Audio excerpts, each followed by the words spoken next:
We've all been to school. If not all, most of us have. We read, and end up doing nothing else, sometimes even without a job, an adequate means of livelihood. We read burning the midnight oil, and then we become saturated, we become stupefied, and we are totally unimaginative. And that's the point we have reached. We have lost it all. We forget we are living, we forget even we are breathing. We forget the good and bad part of life. We start loving a few people and we start hating a lot of people. And we do realize this. But I don't understand one thing, why we keep on appreciating ourselves for the lighter accomplishments and the past insignificant glory and call themselves educated. Look, I'm educated. We are educated. Then we are like, are you educated? I suppose, do we really behave like we are educated? There are this set of people. They are highly imaginative. They are very busy. They are never lazy.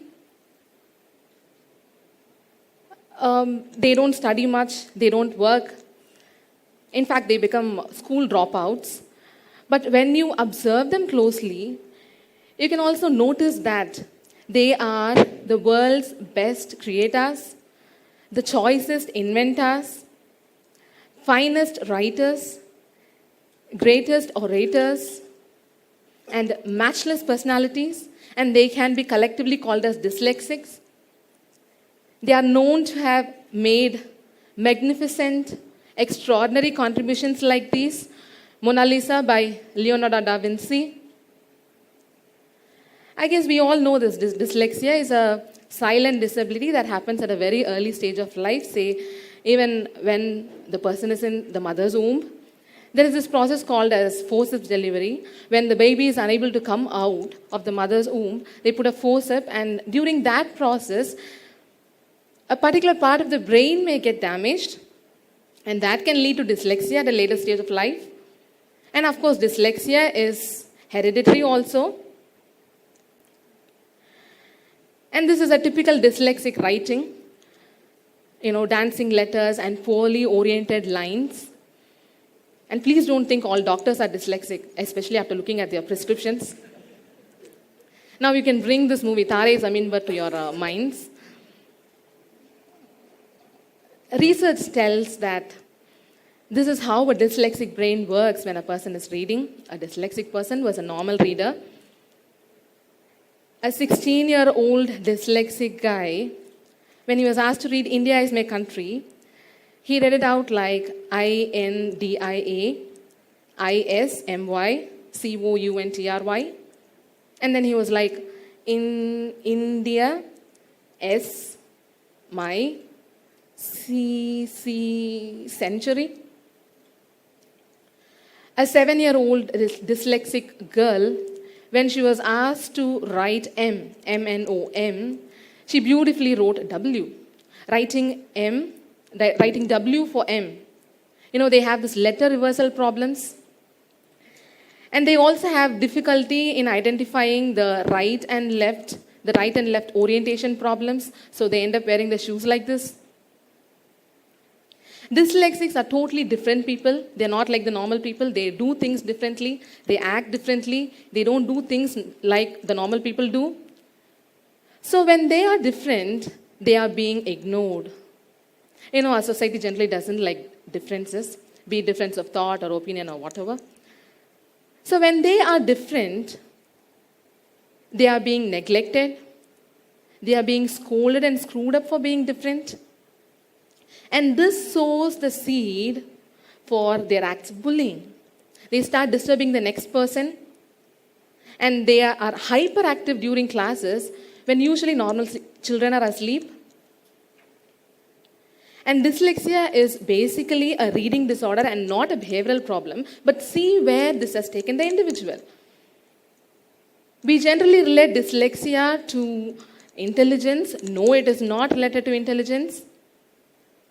And dyslexia does not need medical expertise or psychiatrists to come and do the diagnosis part for you.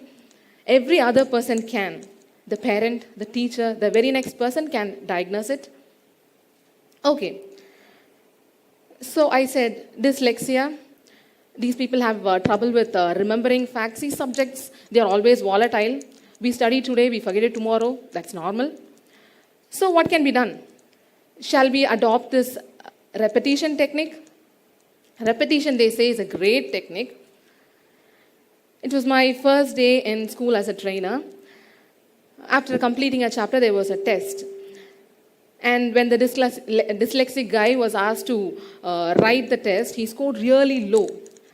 So I took up this repetition technique and I asked him to write it again. And this time he scored really high. And I was on cloud 9.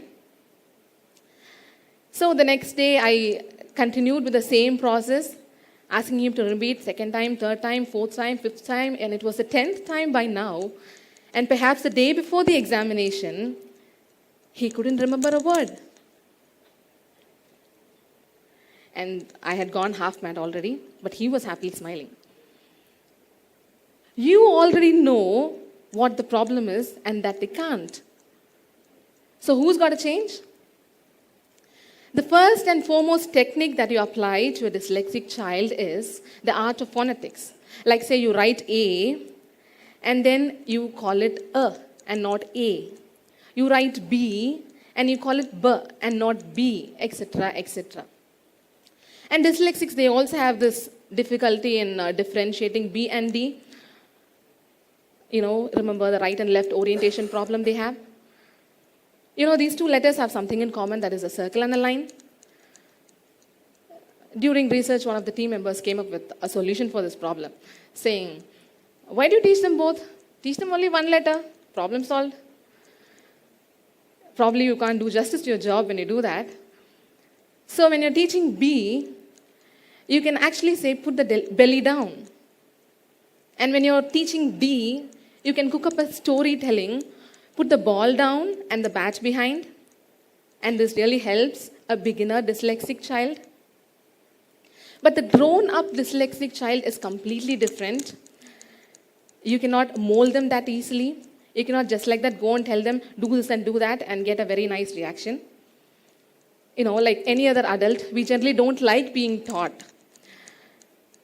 So this happened that I had a one-on-one training with one of a higher secondary dyslexic student. And I was really disturbed by the way he was holding his pen. So I wanted to correct it. So I volunteered saying, see, this is not how you hold a pen.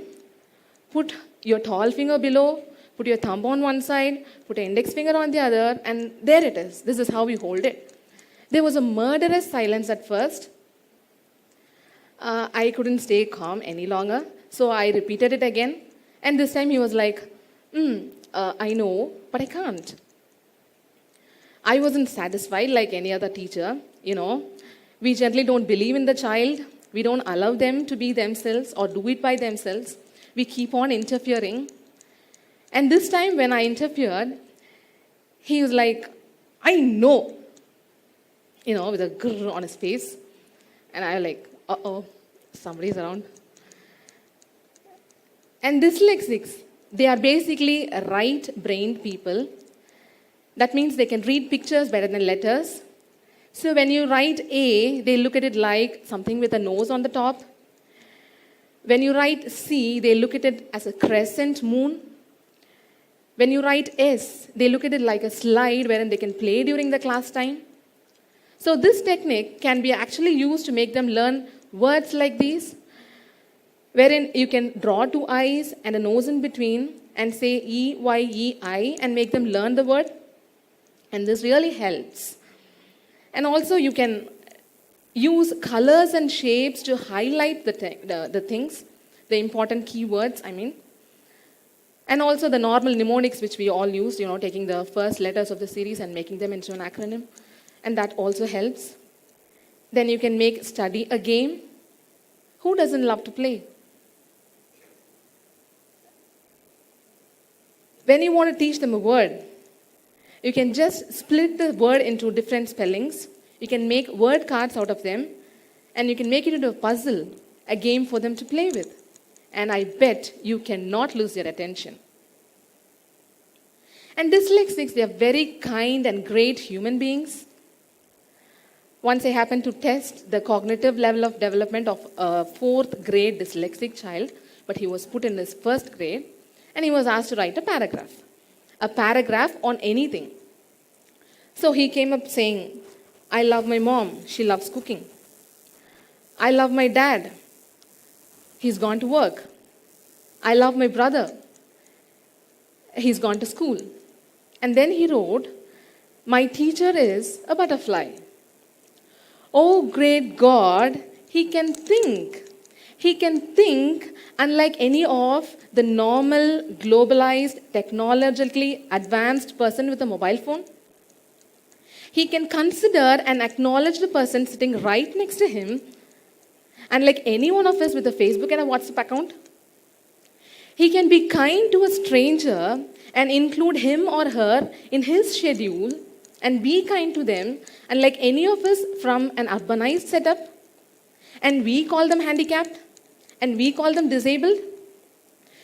The society and school, they generally question a student to expose their limited knowledge. But see, known is a drop. These dyslexics, they have greater potential and greater creativity, and their minds and brains are far better than non-impaired ones. So without fail, they will definitely grow up to be him. To him, failure is just progress. To him, imagination is more important than knowledge. To him, who was the Prime Minister of Britain and one of the finest and greatest leader in the modern world history. To him, who was the President of the United States of America. He couldn't read, but he developed an entire discipline and came to be called as the father of public administration. Or to be her, who could change dancing letters into dangling minds and capture millions of minds and hearts and souls and become a great writer. Or to be him, who could think beyond human imaginations, human boundaries, and make great movies. Yes, they have lived their lives, not just counted, and their memories are time incessant. And dyslexic, they have greater potential. They have, oh God, why am I not dyslexic? That I could have become a great leader history cannot forget. Thank you.